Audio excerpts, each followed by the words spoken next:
Pada Minggu 31 Januari lalu, Tiongkok mengumumkan rencana aksi untuk memandu pembangunan sistem pasar berstandar tinggi dalam 5 tahun ke depan. Dalam 5 tahun ke depan, Tiongkok bertujuan untuk membangun sistem pasar berstandar tinggi yang bersatu, terbuka, kompetitif, serta dengan regulasi lengkap dan tata kelola yang baik.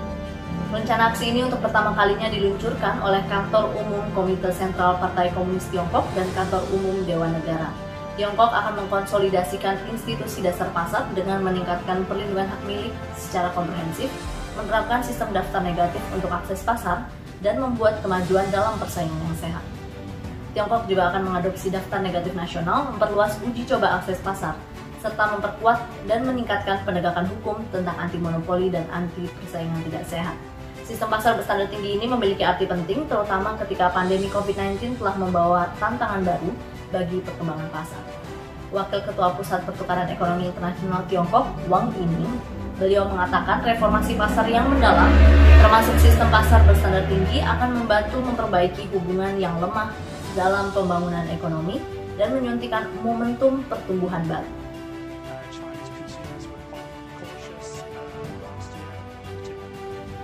Cyberspace Administration of China atau Departemen Administrasi Dunia Maya Tiongkok telah menutup 18.489 situs ilegal pada tahun 2020 lalu dan mengeluarkan pemberitahuan peringatan ke 4.551.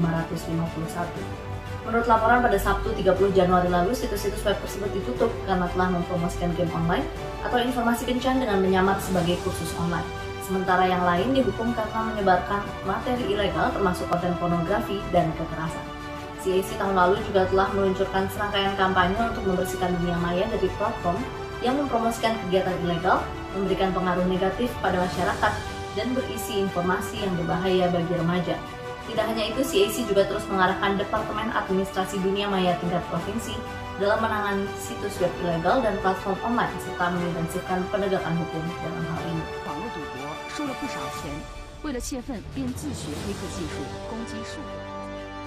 Lebih dari separuh gerai di China International Import Expo atau CIIE keempat telah dipesan. Gelaran ini akan berlangsung pada November 2021 dan telah terbukti menjadi platform ideal bagi perusahaan asing untuk memasuki pasar Tiongkok. Pada acara promosi pertama secara online untuk perusahaan luar negeri pada Kamis 22 Januari lalu, telah berhasil menarik lebih dari 100 perusahaan Jerman. Liu Fuxue, Wakil Direktur Biro CIIE, mengatakan pameran tahun ini akan menyiapkan area pameran baru seluas sekitar 30.000 meter persegi dengan menampilkan terutama produk industri fashion. Sejauh ini ratusan perusahaan telah mendaftar untuk CIIE keempat yang dijadwalkan di Shanghai dari 5 November hingga 10 November tahun ini.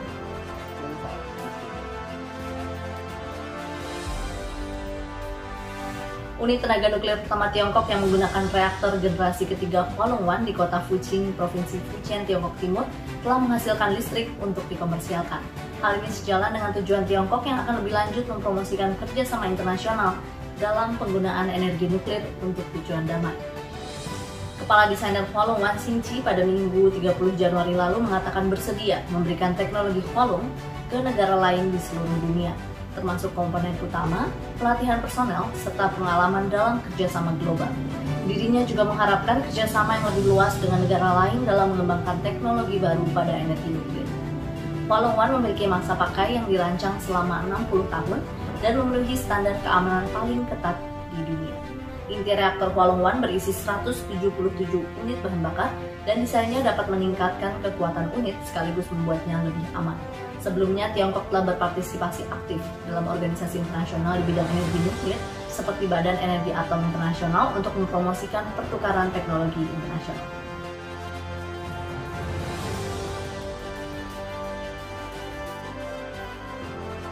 Pada Rabu 27 Januari lalu, Wakil Perdana Menteri Tiongkok Liu He menyampaikan pentingnya upaya untuk mencegah dan mengendalikan penyebaran virus COVID-19 selama musim liburan Tahun Baru Imlek. Dirinya menegaskan, langkah ini harus menjadi prioritas utama seluruh pihak yang berwenang. Meski jumlah total perjalanan penumpang diprediksi akan turun tahun ini karena pandemi, namun tugas para pekerja yang bersangkutan akan lebih sulit. Pasalnya mereka akan mengemban tanggung jawab baru, yakni pengendalian pandemi melalui berbagai layanan atau protokol kesehatan. Dia pun mendesak Departemen Transportasi dan Perusahaan untuk menjalankan tugas mereka sebaik mungkin. Ia juga meminta peningkatan layanan seperti penggunaan kode QR kesehatan untuk memfasilitasi efisiensi perjalanan dan kenyamanan penumpang, khususnya lansia, selama di perjalanan. Liburan Tahun Baru Imlek di Tiongkok yang dikenal sebagai libur panjang tahunan terlama di dunia membuat puncak kesibukan perjalanan terjadi. Mengingat sebagian besar masyarakat akan pergi untuk bersilaturahmi atau kembali ke kampung halaman. Dengan waktu libur mulai dari 11 Februari hingga 17 Februari di Tiongkok.